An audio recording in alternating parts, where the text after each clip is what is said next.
pivot to then talking about an actual Universal horror picture. Hey, let's do it. We are recording this 2 days away from Halloween. So let's get Ooh. spooky in here. Let's hear about the Mummy. Ooh, mummies. Such a funny thing that mummies are like a classic monster. It's just like Egyptian people who are dead is a monster. But hey, a lot of that has to do with, I don't know, lay it all on this movie's feet because like mummy stories were a thing throughout the like 1800s into the 1930s. But hey, this is the original Mummy. It's got, much like Frankenstein and Dracula the year before, it's like it's really kind of cemented mummies as like a classic movie monster. Yeah, which I was excited to watch this movie because I've always been a little unclear on what Mummy's deal is, like Dracula wants to suck your blood, Frankenstein is tortured, but like what does the Mummy really want? Like what does he do? Mummy just wants his lady back, Mummy's just heartsick and lovelorn. Yeah, which is interesting. Like, I feel like this movie did not answer the question of what the monster Mummies does, because it is very like individual story of this one guy who was mummified and wants to find his lady across time. Right. Basically, we might have to watch some of the later '40s Mummy movies with Lon Chaney Jr. because those are kind of much more of. Those are the really like mummy in bandages chasing people movies. This has like a single scene of Boris Karloff in bandages, and then the rest of the time he's just Boris Karloff with dry skin. Moisturized Boris. I know, yeah. Been stuck in a sarcophagus for 1,000 years. Gotta get some lotion. So yes, Boris Karloff is Imhotep. So as a big fan, I had never seen this movie until we watched it for this show, despite being an enormous fan of the 1999 remake of this movie, which is very different. Obviously, like the 99 movie is like a pulpy adventure romp. Yeah. This is not. But There's no Tomb of the Dragon Emperor in this one. I mean, to be fair, that isn't in the 99 Mummy either. But I was kind of pleasantly surprised at how much stuff from the 99 Mummy comes from this movie. Like there was more like lines of dialogue and just like story elements than I had realized. I thought it was like a very loose remake of just like the name of the mummy and the fact that he is a mummy and he wants to get his lost love back. But yeah, there's more to it. There's the line Imhotep does not like to be touched, which made me chuckle just because that's in the 90s one also. I need to rewatch that. Yeah, there's I thought this was a fun movie. Not great, but maybe there are some things in this that really kind of pushed it higher in terms of quality, I think, than Frankenstein or Dracula. I think maybe it's less idiosyncratic than Frankenstein and Dracula. It's got less of a unique identity, but I think it is less uneven than those two movies. It's like much more like watchable than nothing wrong with the other ones, but like it's, I mean, a little bit wrong with the other ones, but like it's a movie that's like solid, Yeah. I think that probably somewhat has to do with it's not based on a stage play, as far as I know. I think it is like an original screenplay.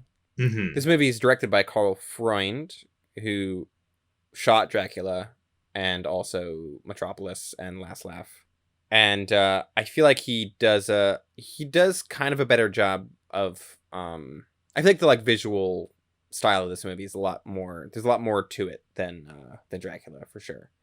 Yeah, Dracula trades a lot on its sets rather than its like actual camera work. There's like that. Camera moves around. There's a lot of like great shadow stuff, like real spooky lighting in this thing. The lighting just around Boris Karloff's face in a lot of scenes is incredible. Like this movie knows that Boris Karloff's face is a special effect. Like that's all you need. Like light his face spooky and you're set.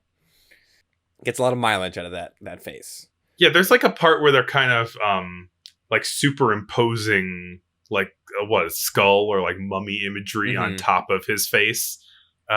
Looks cool, but yeah, like you're saying, his face is he's a unique enough face anyway that you can just go Korolev.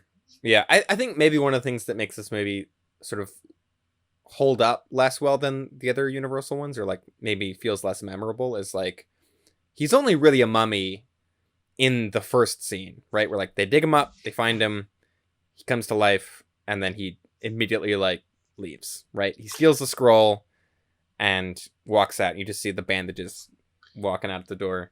Yeah, there isn't like so much creature stuff in this, because after that he's just a guy. He's just a wizard. right? Like he's just a wizard trying to do his nefarious plans, but it's like the only like he was a mummy, but you know, the actual mummy aspect is sort of lost at a certain point, which I guess happens in the remakes and things too.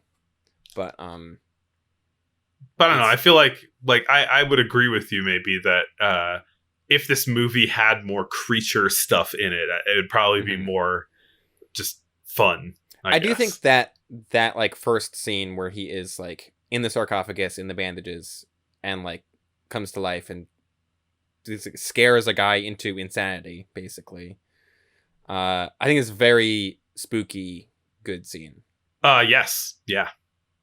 Yeah, you get the hand coming in and like into frame and things. Just like good, subtle, scary stuff. Yeah.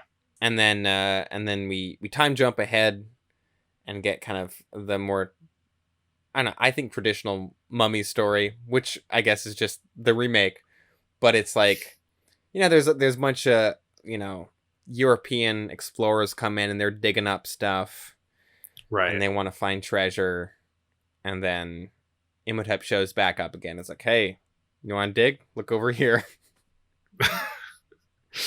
They're like, whoa, a tomb. How'd you know? He's like, I don't know, man. I'm just around. Yeah. I did think this movie's sort of like, if I had one major criticism of it, it's like very kind of like colonialist view of archaeology, because there's a line where like our like heroic lead character is like, oh, what a dirty trick, that Cairo museum keeping everything we found. And it's like, yeah, the stuff you found in their country, dingus. I wonder if this movie is being critical of that kind of stuff. Like in some ways it feels like it, because right, like there's a certain I don't know, there's a certain like idiocy to those characters, and True, there's a certain kind of righteous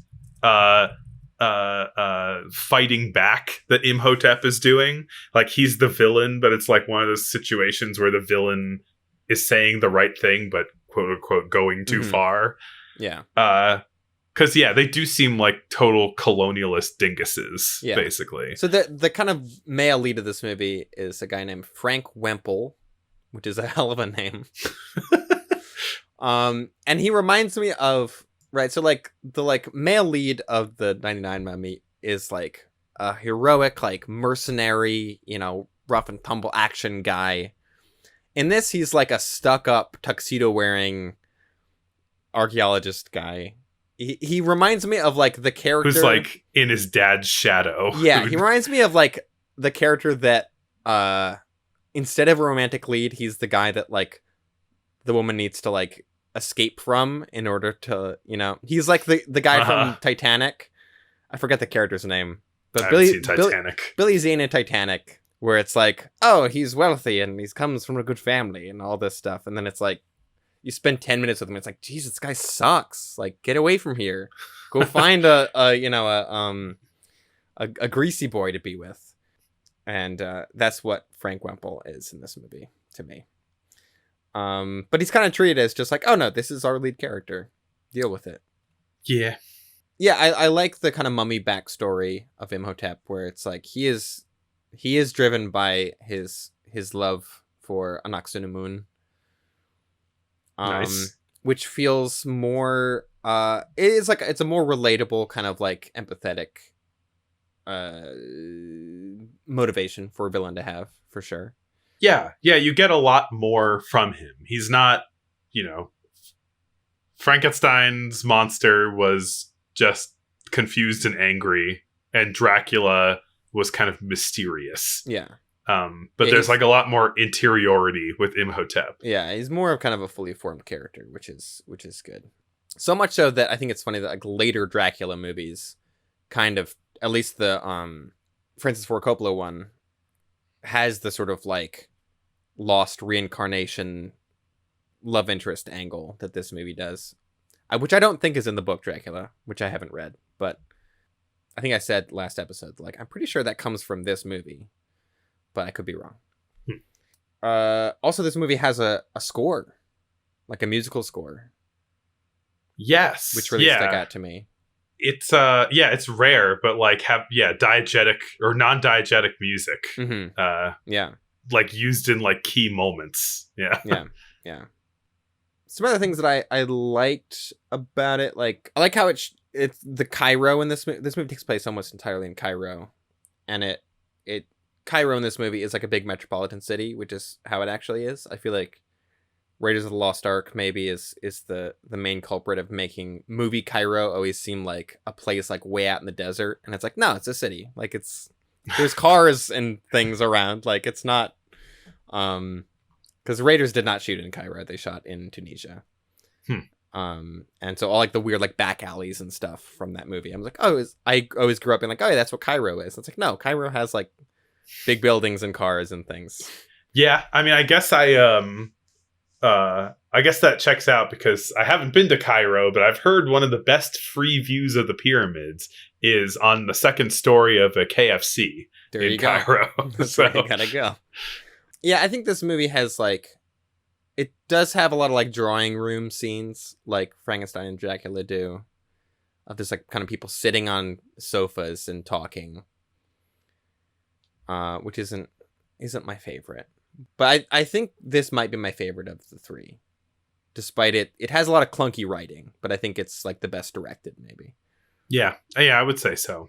I realized that I took all of my notes in Microsoft Word and I didn't transfer them over to my Google Doc, so I have nothing. Oh boy.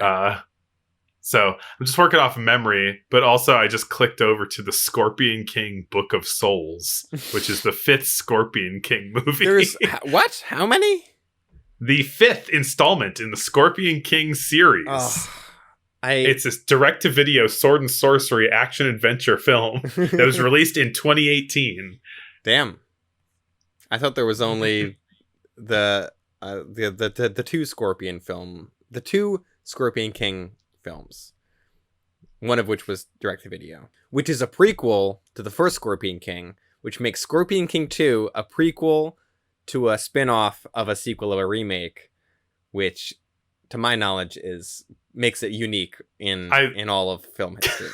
I love telling people that fact. I love talking to people about the Scorpion King 2, a movie I've never seen and probably never will see. I don't know, there's some good bits of tension, nice like spooky dark museums in this movie. Mm-hmm.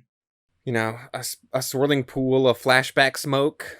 That was cool. Yeah, kind of having like a frame around the whole thing. Yeah. Yeah, other than like the clunky writing, I feel like there was a lot to like in this.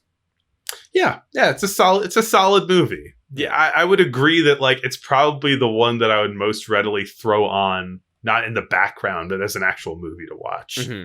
Yeah.